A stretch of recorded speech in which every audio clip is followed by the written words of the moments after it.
Good morning, everybody. This is another edition of the Passball Show, brought to you by Pielli.com, as well as St. Aloysius Church and School in Jackson, New Jersey. I'm happy to say that after the new year, we're going to be welcoming in a new sponsor as we keep the show growing. Hope everybody enjoyed their Christmas. Hope everybody enjoyed their holidays. Obviously, you're sitting here on a Wednesday, and probably the one Wednesday or mid part of the week during the year where a lot of people have no idea what day it is. There's a situation, obviously, with Christmas being on Tuesday, a lot of businesses being closed. It almost feels like a Monday, or feels like really it could be any day of the week, but it happens to be a Wednesday. A couple things we're going to get into today. Just a reminder, if anybody's interested, you can give the show a call. The number is 732-364-3598. You could also comment on the Facebook Live or Periscope feed, or if you're listening on demand on YouTube, please let me know what's on your mind in the world of baseball, sports, and unifying America. A couple topics we're going to hit up today. We're going to get pretty deep into baseball's Hall of Fame, and if you've heard my take on it and how I feel about the Hall of Fame, it's almost like the Hall of Exclusion. It's almost like there's reasons that are being put out there to try to convince that the people that baseball should not have the best players in its Hall of Fame. And this is something that, like I said, I've discussed a lot. I'm not going to rehash the same things, but you talk about a place that is supposed to honor the best of the best. It's supposed to have the best players to ever play. Yet, the player that has the most hits in its history is not part of the Hall of Fame. The player that has hit the most home runs in the history of the game is not part of its Hall of Fame. The player that has won the most Cy Youngs, the most MVPs, the third and fourth highest accumulated batting averages in its history are not in the Hall of Fame. And I think it's an absolute joke. It's an embarrassment. Now, you could say, if you want to be, the other side and say, well, there's reasons why those players are not in its respective Hall of Fame. And I give you credit, and I say, okay, that's a point that's taken. That being said, the other side of it is that it looks like, if you bring up all these different instances, from the Black Sox scandal to Pete Rose to the steroids to Curt Schilling, just because people don't like him. The media doesn't like Curt Schilling, so that's why he's not in the Hall of Fame. And the reasonable doubt that exists about the many players that could have used performance-enhancing drugs and may not have. And we think of as sports can apply to the court of law. And I don't think we ever bring this up, because this is a part where if you are accused of a crime, whether you committed it or not, you still have the right to a trial, the right to representation, the right to be innocent until proven guilty. Now, players that obviously were involved with different sort of things in baseball, certainly steroids, either used or didn't use, but should have the same right to represent themselves and should be innocent until proven guilty. Now, the Baseball Hall of Fame, the only way that it's set up is to have the exact opposite, where players are guilty until proven innocent. And it doesn't just apply to steroids. It applies to the many different ways that people and players are kept out of the Hall of Fame. You look at a guy like Lefty O'Doul. He didn't get enough at-bats. Maybe he was held back. Maybe he didn't get a full opportunity to play the amount of games that he should have. Fred McGriff is another interesting candidate. And I actually just saw this the other day, which kind of backs my argument that Fred McGriff should be a Hall of Famer. The 1994 baseball strike, McGriff was having one of his best seasons. So were the Montreal Expos. So was Tony Gwynn. So was Greg Maddux. And if you look at a series of players and teams, and obviously the fans were hurt, number one, by the baseball strike, unconclusive, absolutely undisputed. But Fred McGriff could have hit 7 more home runs in 1994 if it wasn't for the baseball strike. Fred McGriff could have hit a total of 7 home runs, whether it's through the balance of the rest of the 1994 season or the beginning of the 1995 season, which we know was shorted because of said strike. So if Fred McGriff has 500 home runs, is he in the Hall of Fame already? Probably. And it's a shame that, once again, it's almost like you're looking for reasons to not put somebody in your Hall of Fame. If you pass the test of any reason we could try to keep you out, and I mean we, because I think the fans and the media and everybody that has an opinion is just as guilty as the baseball writers and the Veterans Committee when it comes to holding players back. And once again, you look at a great sport, a sport that's supposed to be considered America's pastime, is supposed to be considered the top sport, the elite sport, and it's the only one that has found many different reasons to hold back players and keep them out of the Hall of Fame. And I'm having a hard time taking the Baseball Hall of Fame seriously. And all due respect to Jeff Idelson, all due respect to everybody that's involved in the museum, and obviously putting the calls together, bringing the certain players in, honoring them, honoring the history of the game. I think they've all done a great job in doing that. But you're looking at a Hall of Fame that cannot be taken seriously if a series of its best players are not even considered to be part of it. We could talk about the NFL and the NBA and probably bring up some bad things about some players that have been inducted in its Hall of Fame. It's not a Hall of Saints. It's not a Hall of Fame of people. It's a Hall of Fame to honor the best of particular generations. Now, I'm okay if you want to go as far as to honor the players that put up the best numbers, that made the best accomplishments, that are a representation of what is great about the game. They did great things. They did things that other players have never done before. And if you want to go and put it on their plaque, if you want to put that Barry Bonds likely used performance-enhancing drugs, if you want to put that Shoeless Joe Jackson was part of the 1919 Black Sox scandal and he took money to throw the World Series in 1919, I'm okay with that. If you want to put that Pete Rose had a serious gambling problem, bet on the game when he was a manager, and was banned for life until his reinstatement date, whatever that turns out to be, I'm okay with that. I'm not trying to deny the flaws of the people that are being held out. The players that are being held out of the Hall of Fame have obviously done things, or at least there's reasonable doubt or an expectation that they did certain things that they shouldn't have done. But once again, it's not the Hall of Fame of people. It's the Hall of Fame of players and athletes that represent the best of the best. And we could go back to a couple weeks ago when the Veterans Committee elected Lee Smith and elected Fred McGriff. I'm sorry, not Fred McGriff. Well, I hope at some point they elect Fred McGriff, but to bring in Harold Baines. And Harold Baines has taken almost an unfair amount of criticism because of his borderline Hall of Fame candidacy. He had a very good career. He got, over 27 or 2,800 hits. He played for a long time, probably more than half of his career. He was a designated hitter. But what stands out about Harold Baines is he was never looked at upon as one of the best in the game. He was never looked at upon as an immortal. So when you look at the Hall of Very Good, as we hit the opening point here of the Pass Ball Show, if you hear in the background, that's the cuckoo clock. This is the time that I remind you that the Pass Ball Show, in addition to being brought to you by JohnPielli.com, is also brought to you by St. Aloysius Church and School in Jackson, New Jersey. But Harold Baines, is looked at in the Hall of Very Good. Rabbit Marinville, Phil Rizzuto, Ray Schalk. Borderline Hall of Fame candidates at best. Bill Mazeroski. And I could even push it a little further if I want when I bring up the names of Andre Dawson and Tony Perez. All very good players.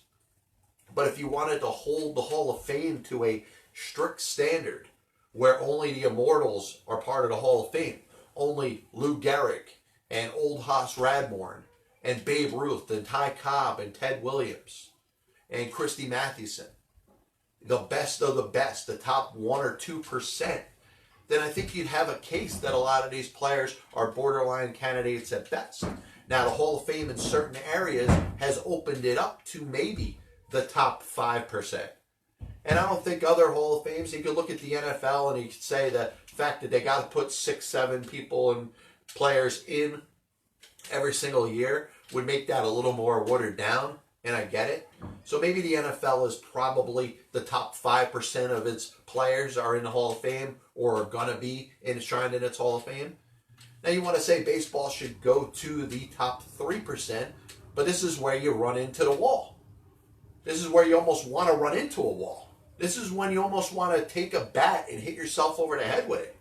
Because you're talking about the best players to ever play in its generation, but we got to come up with and make all these different statements how this person should not be in because of this. This person should not be in because of that.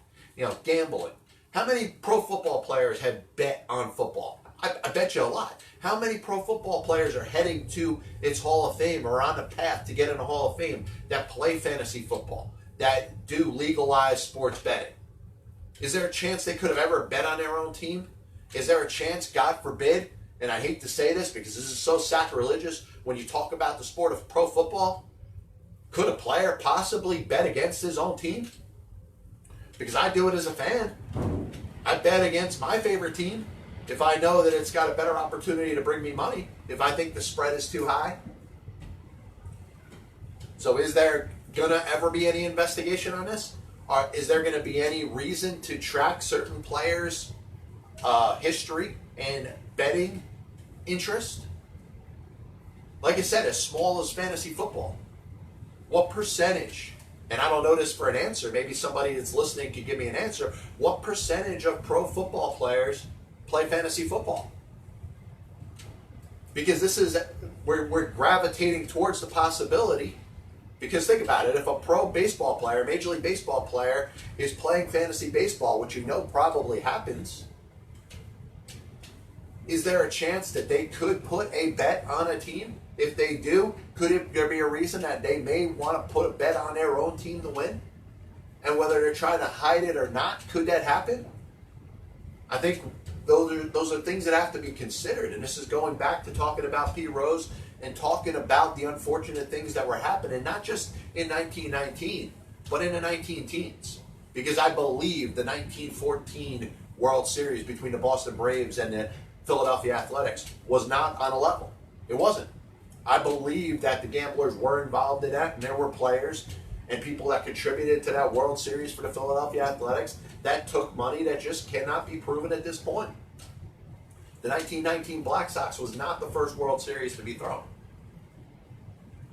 So are we going to go and look at who were the top players on the 1914 Philadelphia Athletics? A couple Hall of Famers, whether you're talking about an Eddie Collins, Eddie Plank, Chief Bender, some players that we don't even think of their names, but they are enshrined in baseball's Hall of Fame. So what if some evidence gets thrown out there that maybe these players did take money to throw the World Series? And you're talking about long after their deaths. You're talking about over 100 years that this could happen. So what are we going to do? Are we going to change it? Are we going to take these players' names out? You don't have Kenesaw Mountain Landis, who, by the way, was a bigot, and we want to hold people back because of, biasness and racism, which I believe that discussion is valid up to a certain point. But you're looking at a game in Major League Baseball that was racist up until 1947 and probably showed racial undertones for a series of years later, if not up until the current year that we live in 2018. If you listen to my show last week talking about the hypocrisy, that we could talk about inclusion in Major League Baseball, yet 1/3 of its teams, 10 out of 30 teams, have never in the history of their franchise had a black manager. And we could say that we've solved all racial issues in regards to Major League Baseball. Jackie Robinson breaking the color barrier in 1947 opened the door. But how come there's 10 teams, including some of the longest serving teams in the history of Major League Baseball, that have never had a black manager? So we're going to talk about this, yet, oh my God forbid somebody injects their body with performance-enhancing drugs in a game, by the way, that is supposed to be for entertainment. And I'll say this all the time because this is the one point that I say, but the one aspect of this discussion that I always do feel for. There were a lot of players in Major League Baseball in the 80s and the 90s and the 2000s that played their ass off. They gave everything that they got They cared enough about their bodies and made a decision that they were not going to use performance-enhancing drugs. Like I said, this is the one but that I will always throw in the discussion. Players that did it the right way watched as they were being passed over by players that were synthetically enhanced, almost like machines. And I don't know if we'll ever be able to tell exactly what certain types of steroids can do for you or allow. And I mean this when it comes to numbers, because I'm a numbers guy. So when we talk about numbers, does it give you an extra 15% home run power, an extra 10% batting average power, an extra 20% being able or the ability to strike out opposing hitters? I don't know.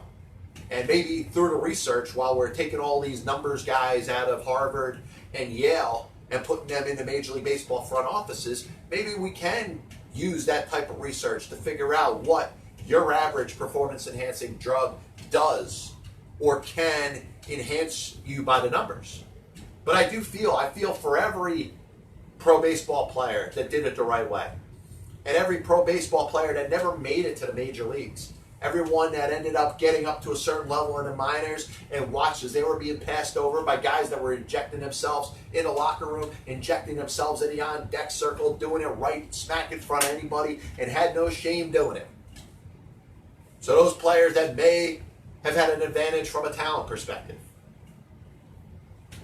may not have gotten to Major League Baseball, may never have gotten to see what they could have done if everybody was on the same level. And I say on the level because it's a fair comparison to what's going on when you talk about betting on baseball or betting on sports.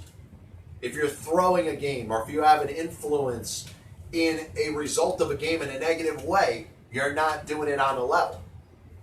So players that were injecting themselves were not on the same level or not doing it at a fair enough level for the others that were not. So you're talking about two different levels. The players that were playing in Major League Baseball that were doing things the right way.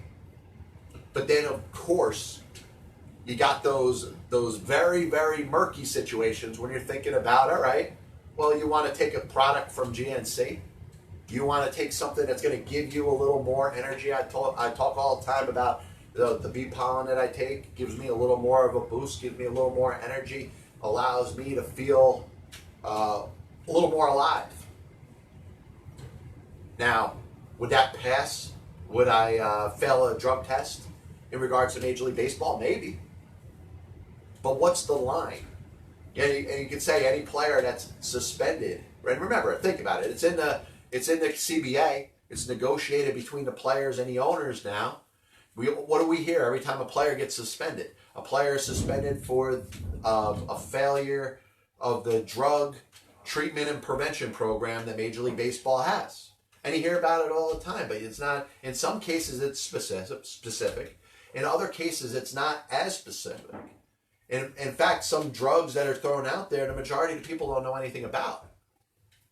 So what's to say that there's that, little chemical that contains something, but doesn't have as much of an impact as, let's say, something that's given to a horse to give them a huge shot of energy. Once again, the information is not out there, so we can't tell what is a substance that somebody's taking that, could kind of be borderline okay. I mean, think of the Andro. You talk about the 1998 home run chase between Mark McGwire and Sammy Sosa. And Mark McGwire is being interviewed after the game, and there's a big container of Andro, which, by the way, now is not legal in Major League Baseball. But Mark McGwire, if he wants, could say that that's the only supplement that he was taking.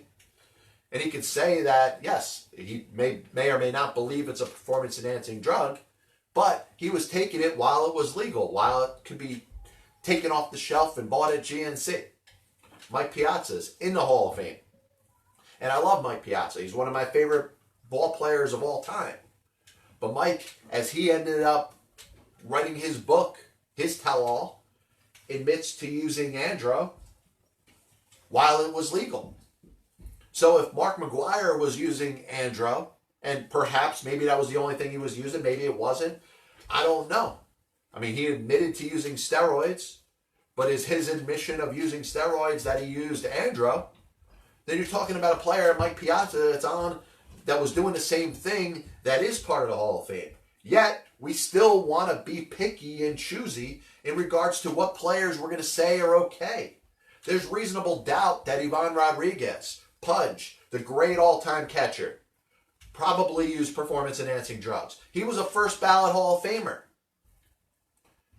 John Smoltz, Greg Maddux, Tom Glavine, Pedro Martinez, Frank Thomas.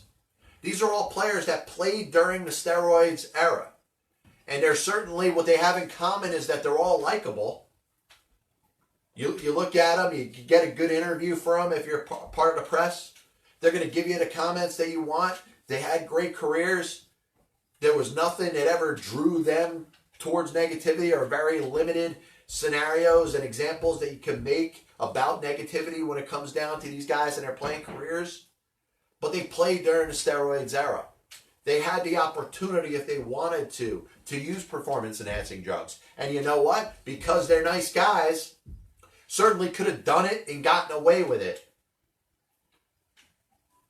The one thing that doesn't get spoken about when it comes to the Baseball Hall of Fame process and the judging of certain players which are implicated and expected to have done performance-enhancing drugs and everybody else, is the fact that we're never going to be able to know who did and who didn't. And that's been my point and my case that I've made for a series of years now. You have a bunch of players that you could believe use performance-enhancing drugs, and others get a complete pass. Frank Thomas was one of the best players of the 1990s. I remember watching him as a kid, as one of the guys that could simply do everything. Great eye at the plate, awesome power, played a reasonable defensive first baseman at first base, hit for a high average, was just a great, great player. He played during the steroids era. What's to say that he wasn't doing anything that was synthetically enhancing his performance? And once again, if I make this statement, it's like I'm taking a shot at Frank Thomas.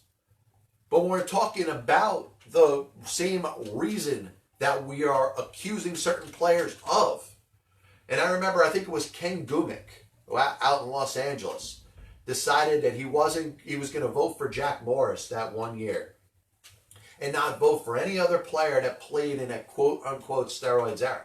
And I'm going to tell you this. This guy took a whole shitload of heat for it. He looked like a jerk. He looked like he was trying to draw some attention to himself, but he made a very valid point. If there's no way he could tell between a player that used performance-enhancing drugs and a player that didn't use performance-enhancing drugs, except for hearsay, except for somebody else's opinion, yeah, he looked like he did. He looked like he was more fat than muscle, so I don't think that he did performance-enhancing drugs. That's not a fair enough way to assess something. You either did or you didn't. And if you want to use the use of performance-enhancing drugs as a reason to hold somebody out of baseball's Hall of Fame, you should do it in a way where you either know or you don't. And the problem is everybody thinks they know. Everybody thinks they know by looking at a player whether they used or they didn't use. Yet you find players all the time, guys that you look at and you'd say they never, for the life of me, would I expect that they used performance-enhancing drugs, but they did. So what do you do when that happens? Because your eye test is very flawed. Just like the whole judging process when it comes to who should be a Hall of Famer in Major League Baseball and who shouldn't be. And this is a frustrating thing to see because once again, and I'll say it again, I'll go on this rant a number of times. I'm going to keep saying it a ton of times when you talk about this issue. Baseball is the only sport that has the player that has the most hits, that has the most home runs, that has the most MVPs, that has the most Cy Young awards, that has the the third and fourth highest batting average in the history of the sport. A player that's one of only 4 in the history of its sport to have 4,000 or more strikeouts. The 4 top players, if you're looking at the list of the highest home run totals in a single season in baseball history, their names are Barry Bonds, Mark McGwire, Sammy Sosa, Roger Maris. Those are the only names you're going to see up there. And none of them are in this Hall of Fame. So if you want to point to individual reasons of why they're being excluded, that's fine. And that's the narrative. And that's what people are going to continue to bank on for years and years. But it's an embarrassment to the sport to not have the best of its best enshrined. Just a reminder that Castrol provides maximum protection against viscosity and thermal breakdown. This is the Passball Show, brought to you by JohnPielli.com, as well as St. Albert's Church and School in Jackson, New Jersey, as we're over here making a mess. Whole thing. Anything that's on your mind in the world of baseball, sports, and you find America, please join the show. Let me know what's on your mind. 732-364-3598 if you want to call. Please make a comment, Periscope, Facebook Live, any way that you are interactive with the show. Please let me know what's on your mind. I did want to spend a couple minutes talking about the NFL playoff picture, and we spoke last week a little bit about the AFC.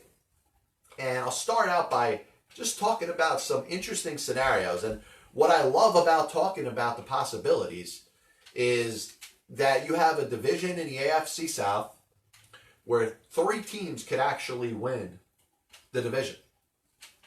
You got a team in Tennessee that's playing at home against Indianapolis. The winner of that game is pretty likely to get into the playoffs. In fact, the winner of that game is guaranteed a spot in the playoffs. Tennessee's at home. They might be missing their starting quarterback. Well, you look at Marcus Mariota, and I'll tell you, I've said this a number of times. I'm disappointed in what I've seen to this point. This guy looks like he could have been a star. And I'll say it at this stage of the game. What are we talking about? 3-4 years they've been in the league, him and Jameis Winston. I think Jameis Winston is the better pro. You know, Winston has got that issue where he can't seem to get himself out of trouble. He has that public image issue where people are going to judge him in a negative way. But I look at Marcus Mariota, and he has not done anything incredible on the field. Nor has he been able to stay healthy. And it'll be very disappointing to have a winner-take-all game against the Indianapolis Colts, against the division rival, and have Marcus Mariota sitting. Now, if he's hurt and he can't play, so be it. Can't expect the guy to play if he can't. And you know what? We talked about this with Cam Newton a couple weeks ago. Cam Newton simply playing hurt, which looks good, is an excellent statement, an excellent gesture to your respective team. You got a guy that is playing hurt, but still going out there, giving you his absolute best. You have to try to figure out at some point, is this player giving me an opportunity to succeed, one that is better than if my backup was in there? Cam Newton playing at 5% is probably not as good, or probably doesn't give the Carolina Panthers a better chance to win than the backup quarterback at 100%. And the same thing you got to ask yourself with Marcus Mariota. Is he playing at 50%? Is he playing at 75%? Is he going to play at 40% or 25% or 10%? Obviously, if he's playing at 0%, that means that he's not playing. But if he's playing at 1%, does Blaine Gabbert give them a better chance to win? And I'm not in love with Blaine Gabbert. I think he is a journeyman backup. I don't look at him as a starting NFL quarterback. I can't imagine if Blaine Gabbert was starting for the Tennessee Titans in a playoff game that the Titans would have any chance of beating anybody in the playoffs. That being said, what gives them the best chance to win this individual game? And that's what you got to ask yourself. Titans at home. They've been great at home this year. They have a chance to play the Colts, avenge an earlier loss where the Colts kind of wiped their ass with them. A dominating win by Indianapolis earlier in the season in Indy. But I like the fact that if Houston loses, the Houston Texans lose their game here, last game of the season, either Tennessee or Indianapolis could take that division with a win. And one of them is going to win. And obviously you look at the day and age and the generation that we live in the NFL, the 10-minute overtimes, the opportunity for there to be a tie is so much more existent than it was in the 90s or the early part of 2000s. Certainly going back to the 70s and 60s, there were more ties then. But you look at, all right, a 10-minute overtime, if the game is tied, if there's not a lot of scoring in it, there's a chance that it could end up in a tie. And I'll tell you, you want to talk about an even trickier scenario, yeah. What happens if the Colts and Titans tie? And it's funny how all these playoff scenarios are listed, and you got to read them. And sometimes you got to read them a couple times, more than once, to actually understand what it is. But if Indianapolis and Tennessee ties, and Houston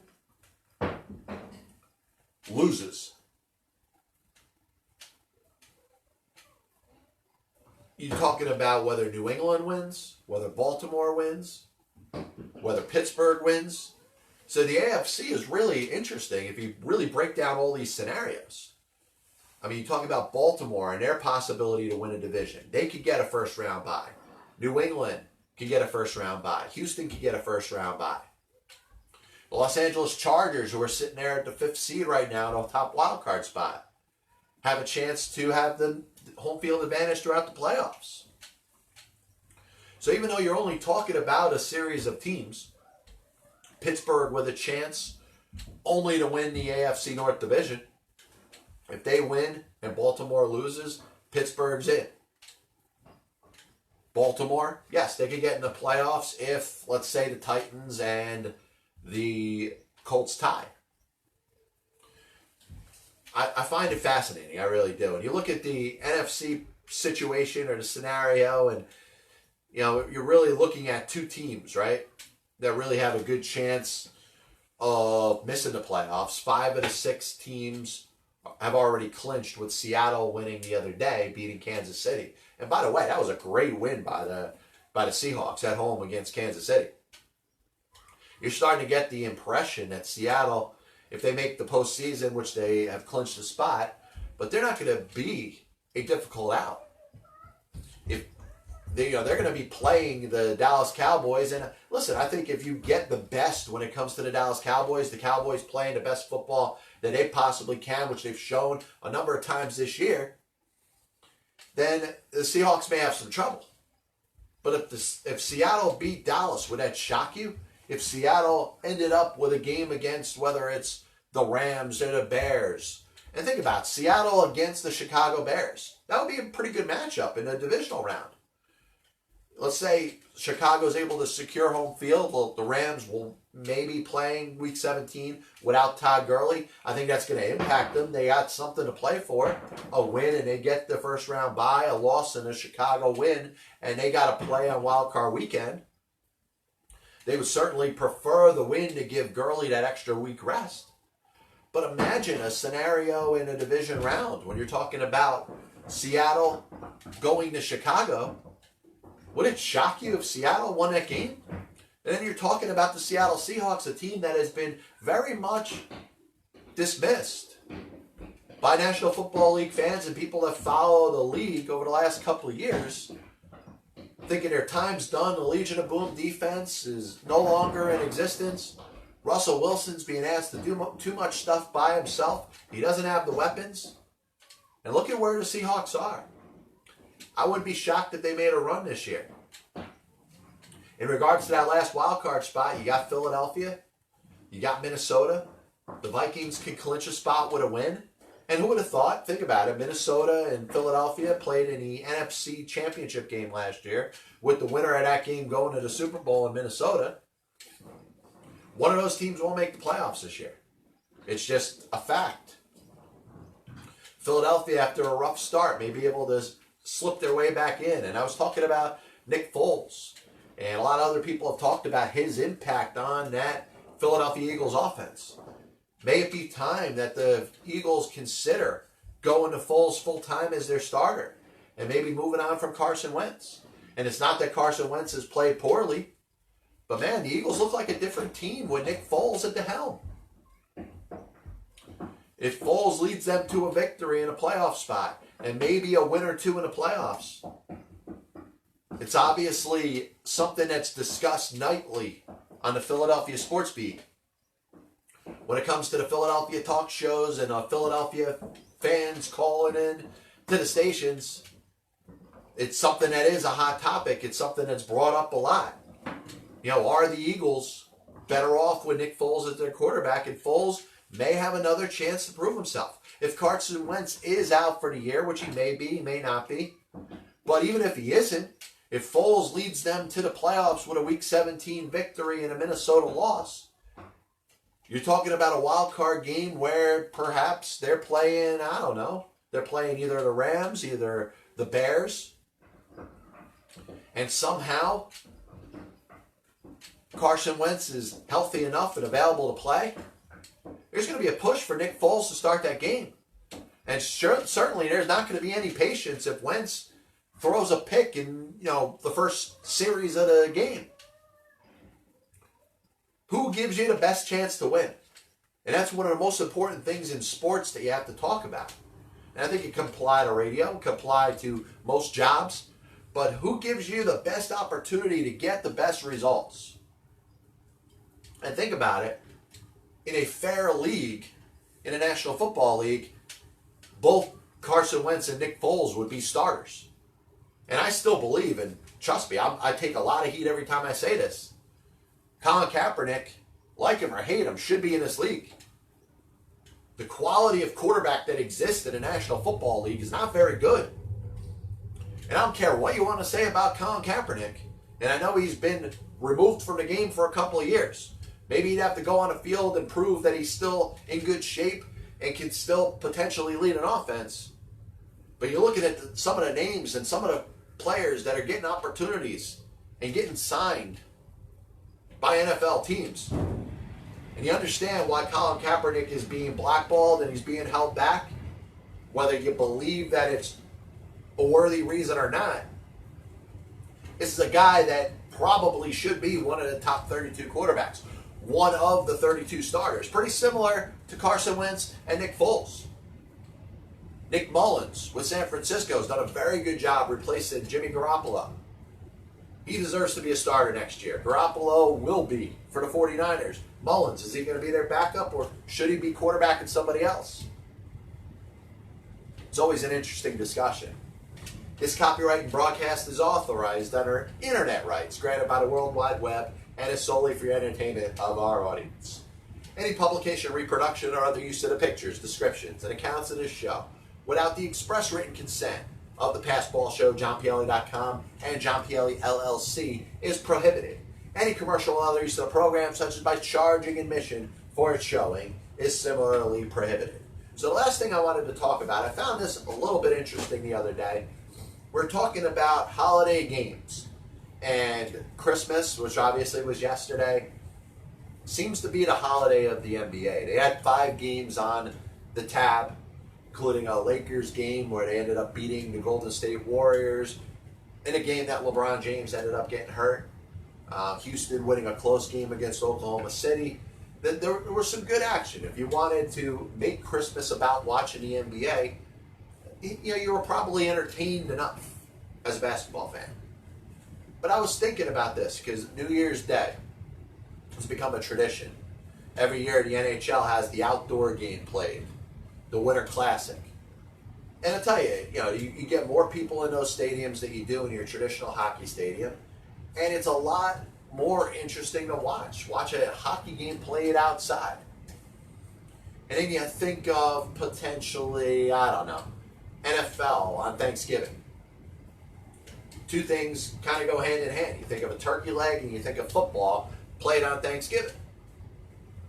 And then I guess if you wanted to throw Major League Baseball in there, I don't know, you want to do Memorial Day, you want to do 4th of July. I do think that baseball doesn't have that particular holiday that you go to and you say, that when this holiday is happening, I think of baseball. Because baseball goes over the course of the summer. There's Labor Day, there's Memorial Day. If you want to go Easter, there's not really that holiday that's so synonymous with the sport of baseball. But you think about Thanksgiving, and I think Thanksgiving and football go hand in hand.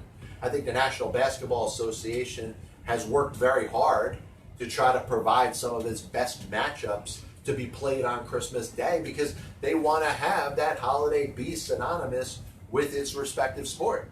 The NHL, in my opinion, has leapfrogged them at least for New Year's Day.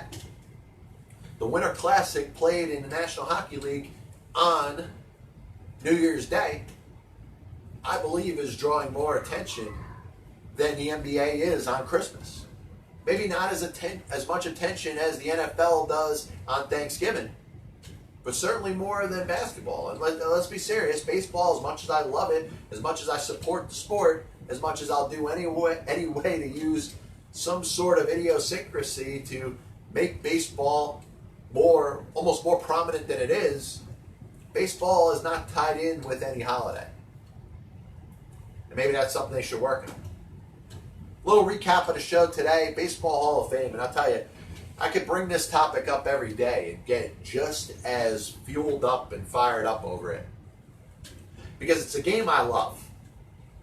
And I understand that there's imperfections in it. There's some things that were done, that were not done correctly. There were mistakes that were made. But once again, I'm going to keep saying this. The player with the most hits in baseball history is not in the Hall of Fame. The player with the most home runs in baseball history is not in the Hall of Fame. The player that has won the most Cy Young awards is not in the Hall of Fame. The player that has won the most MVP awards is not in the Hall of Fame. The players with the third and fourth highest batting average in baseball history are not in the Hall of Fame. The 4 players that had the top 4 individual single season home run totals in baseball history are not in the Hall of Fame. And then you want me to go into who is? All the racists and all the bigots from the 19th century and the early part of the 20th century?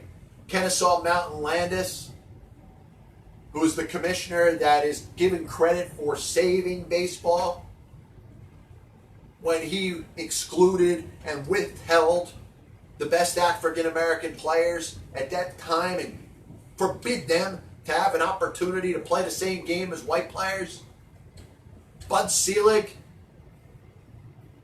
who presided over the steroids era. And while Mark McGwire and Sammy Sosa were hugging each other as they were going crazy on a home run chase to break Roger Maris's single season home run record, Bud Selig was cheering, and he was talking about the popularity of baseball, how baseball is coming back, and is giving credit to Mark McGwire and Sammy Sosa. So when he administers some drug testing, which should have been done years ago, he's lauded as a hero. Bud Selig's in the Hall of Fame. If he's in, I hate to say it, and you can get on me all you want for it, but if Bud Selig's in the Hall of Fame, Barry Bonds and Roger Clemens got to be in there too. And we're going to talk about Kenesaw Mountain Landis like he's a hero. Saved the game. Banned the 8 men in regards to the Chicago White Sox scandal of the 1919 World Series, which they threw. And they did. But we look at Kenesaw Mountain Landis and we don't talk about, or it's very seldomly mentioned, how much he impacted the game in a negative way. Some of the great African American players that played in the Negro Leagues during his time when he was the commissioner. And he got a lifetime contract, one that lasted until the day that he died. But what happened the day that he died? Branch Rickey made a push. And he went out against what a lot of white people believed could ever happen. And he helped lead Jackie Robinson into Major League Baseball like black players should have been for years before. But yeah, tell me about the Hall of Exclusion and all the top players in Major League Baseball that are being held back. And then tell me at the same time that Kenesaw Mountain Landis makes the Hall of Fame look great. Brought some potential in regards to the postseason playoff picture in the NFL. The AFC is going to be interesting. You got 3 teams that could win the AFC South depending on how the games work out this Sunday. And by the way, it seems like football just ended. It seems like we're in the early part of the week. It's Wednesday already. We're getting ready for the NFL in Week 17, which, by the way, the season has flown by. The NFC, the Eagles, and the Minnesota Vikings. And if the Eagles somehow get in with Nick Foles as their quarterback, how much is that going to lead to a possible quarterback change there? That Nick Foles may very well be the quarterback of that future and not Carson Wentz. Holidays.